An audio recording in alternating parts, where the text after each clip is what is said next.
Hello students, આજે આપણે મૂડી બજેટમાં પહેલી રીતના દાખલા પરત આપ પદ્ધતિના લઈશું. આજે હું બંને ઉદાહરણ લઈ રહ્યો છું.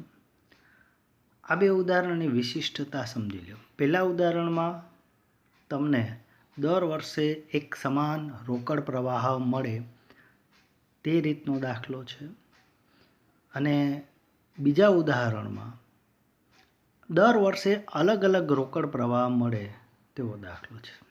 બંનેની રીત થોડીક ચેન્જ થઈ જશે. પહેલા ઉદાહરણની આપણે એક રકમ જોઈએ તો એક કંપની કારખાનાની વિકાસની યોજના 2013ના વર્ષમાં અમલમાં મૂકવા માંગે છે, જેમાં ₹20 લાખનું મૂડી રોકાણ થશે. આ યોજનામાં દર વર્ષે 12.5%નો ઘસારો બાદ કર્યા પછી 3 લાખ નફો થશે. કરવેરાનો દર 50% ધારી લો. રોકાણ પરત મુદતની એટલે કે પેબેક પીરિયડની ગણતરી કરો. મિત્રો, જ્યારે દર વર્ષે વળતર કે નફો કે કમાણી કે આવક કે રોકડ પ્રવાહ એક સરખો હોય ત્યારે કરવેરાનો દર પણ દર વર્ષે એક સરખો હોય અને ઘસારો પણ સીધી લીટીની પદ્ધતિએ ગણાતો હોય. આમાં કોઈ પદ્ધતિ નથી કીધી, એટલે દર વર્ષે સીધી લીટીની પદ્ધતિએ જ ઘસારો ગણવાનો છે, એટલે કે દર વર્ષે ઘસારાની રકમ પણ સરખી જ આવશે. ત્યારે પરત આપ મુદત શોધવાનું આ સૂત્ર કામમાં આવે છે. પરત આપ મુદત બરાબર યોજનાનું મૂડીરોકાણ ભાગ્યા યોજનામાંથી પરિણમતો એટલે કે આપણને મળતો રોકડ પ્રવાહ. હવે આ ઉદાહરણમાં તમને કરવેરા પહેલાંનો નફો આપ્યો છે, એટલે કે ઘસારો બાદ કરી નાખ્યો છે. પછી આપણે જેને ચોખ્ખો નફો કહીએ, કરવેરા પહેલાંનો પ્રોફિટ બિફોર ટેક્સ પીબીટી આપેલ છે 3 લાખ. એમાંથી 50% કરવેરા 1.5 લાખ બાદ કરીએ તો કર બાદનો ચોખ્ખો નફો મળશે 1.5 લાખ રૂપિયા. હવે પરત આપ પદ્ધતિમાં આપણે અગાઉ શીખી ગયા છીએ કે આપણે તો રોકડ પ્રવાહ શોધવાનો છે.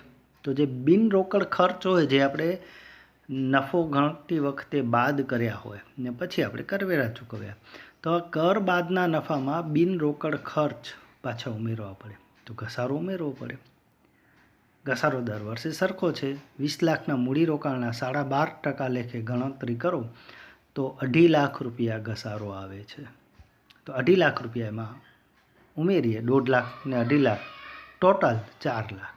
એટલે કે દર વર્ષે રોકડ પ્રવાહ આપણને 4 લાખ મળે છે. હવે સૂત્રમાં કિંમત મૂકી દઈએ.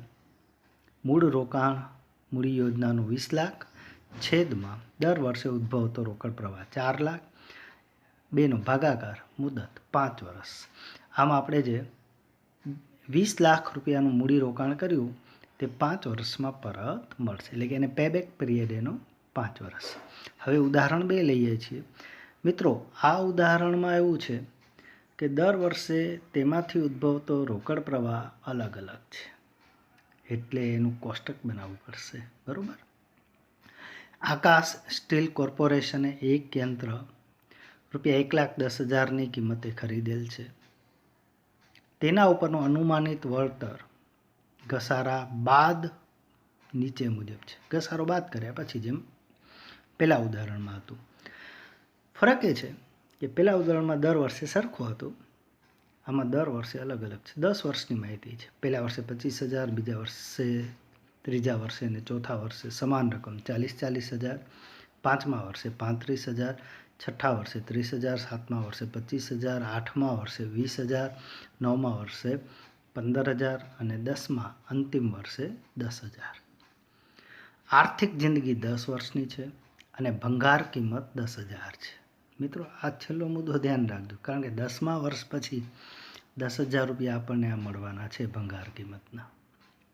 એટલો રોકડ પ્રવાહ વધશે છેલ્લા વર્ષ. કંઈ વેચીએ તો રૂપિયા મળે તો રૂપિયા મળે એટલે રોકડ પ્રવાહ આવે એટલે વધે. બહુ સિમ્પલ વસ્તુ છે. થોડુંક લોજિક યુઝ કરવાની જરૂર છે એકાઉન્ટિંગ સિસ્ટમ પ્રમાણે. કરવેરાનો દર 10% છે અને ઘસારો 10 વર્ષમાં સીધી લીટીની પદ્ધતિએ ગણવાનો છે. ઘસારાનું સૂત્ર શું છે સીધી લીટીની પદ્ધતિનો? D=C-S/N. C 1,10,000 માઇનસ ભંગાર કિંમત 10,000 છેદમાં આયુષ્યના વર્ષ 10, એટલે વાર્ષિક ઘસારો 10,000 રૂપિયા આવશે. શા માટે જરૂરી છે? તો જે ચોખ્ખો નફો મળશે એમાં પાછું દર વર્ષે ઘસારો તો પ્લસ કરવો જ પડશે, જેમ પહેલાં ઉદાહરણમાં કર્યું. એટલા માટે એ તો જરૂરી જ છે. હવે એનું કોષ્ટક બનાવી. દર વર્ષે કમાણી અલગ અલગ હોય એટલે રોકડ પ્રવાહ બદલાશે, એટલે એનું કોષ્ટક બને. મિત્રો, પહેલાં અહીં ઘસારાની ગણતરી કરી છે, જે મેં તમને સમજાવી તે રીતે. વાર્ષિક 10,000 રૂપિયા સીધી લીટીની પદ્ધતિ, એટલે કે દર વર્ષે સરખો ઘસારો. હવે અહીં તમે જોઈ શકો છો 7 મુખ્ય ખાના બનાવવામાં આવ્યા છે. પહેલું વર્ષનું, પછી તમને જે નફો આપ્યો છે ઘસારા બાદ નફો, તે પછી એમાંથી કરવેરા આપણે બાદ કરશું. કર બાદનો ચોખ્ખો નફો મળશે, એમાં ઘસારો પ્લસ કરશું, એટલે દર વર્ષનો રોકડ પ્રવાહ મળશે. પછી છેલ્લું ખાનું સંચિત રોકડ પ્રવાહ. સંચિત એટલે સરવાળો, દરેક વર્ષનો ટોટલ એમાં ઉમેરાતું જાય. દર વર્ષે જે રોકડ પ્રવાહ મળે એ એનાથી આગળના વર્ષમાં મળેલ રોકડ પ્રવાહમાં ઉમેરતા જાઓ, એટલે એનો સરવાળો થતો જાય. એને કહેવાય સંચિત રોકડ પ્રવાહ અથવા ક્યુમ્યુલેટિવ કેશ ફ્લો. તો કરીએ શરૂઆત.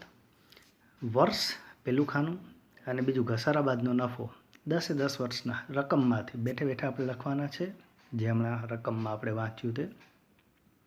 કરવેરા 50% બાદ કરશું. દર વર્ષે બદલાશે, નફો બદલાય તો કરવેરાય બદલાય.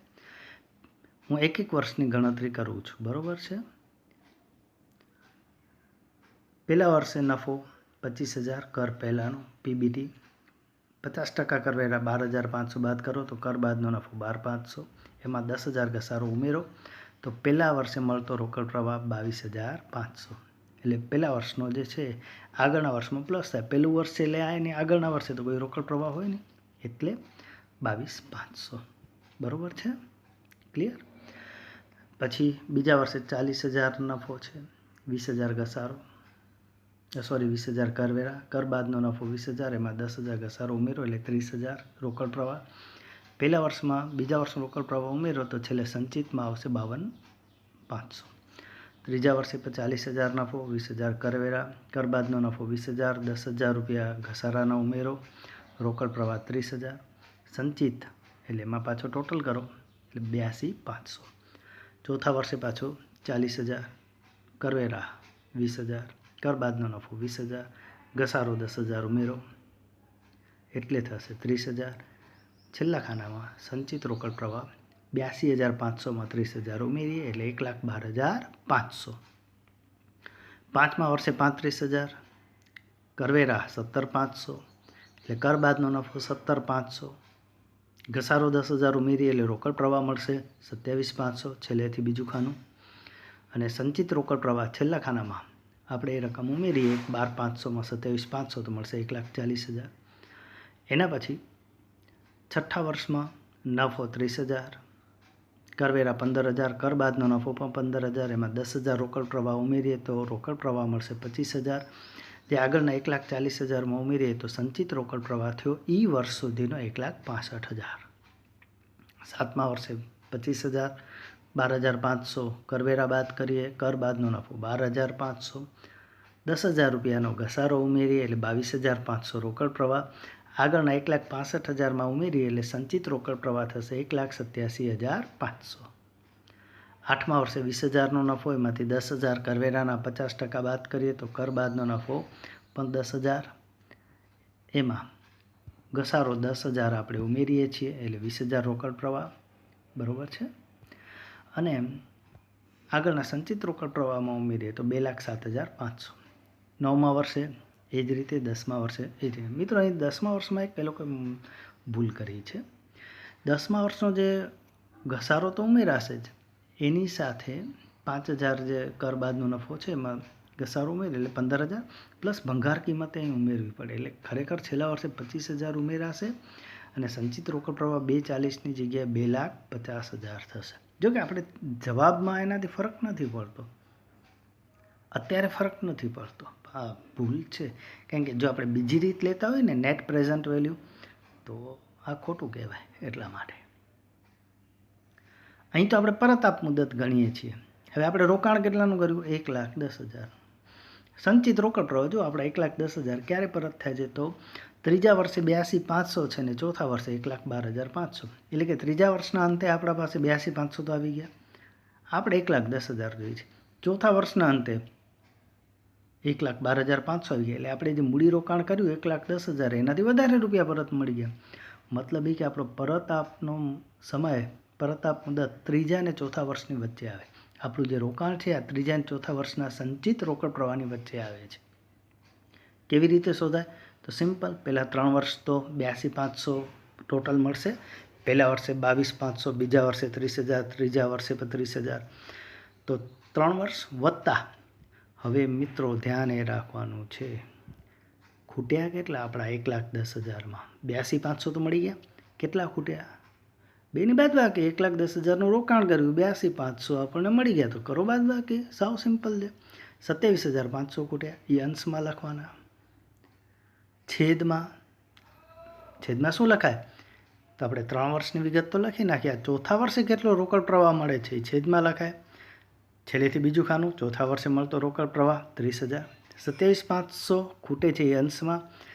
જે વર્ષે એ આપણી ખૂટતી રકમ મળવાની છે એનો કુલ રોકડ પ્રવાહ છેલ્લેથી બીજા ખાનામાંથી આપણે લેશું 30,000 રૂપિયા છેદમાં, એટલે 11/12.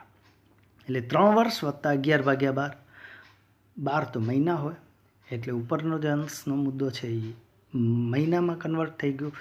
12 મહિના પ્રમાણે 11મા મહિને આપણને રૂપિયા મળી જાય છે.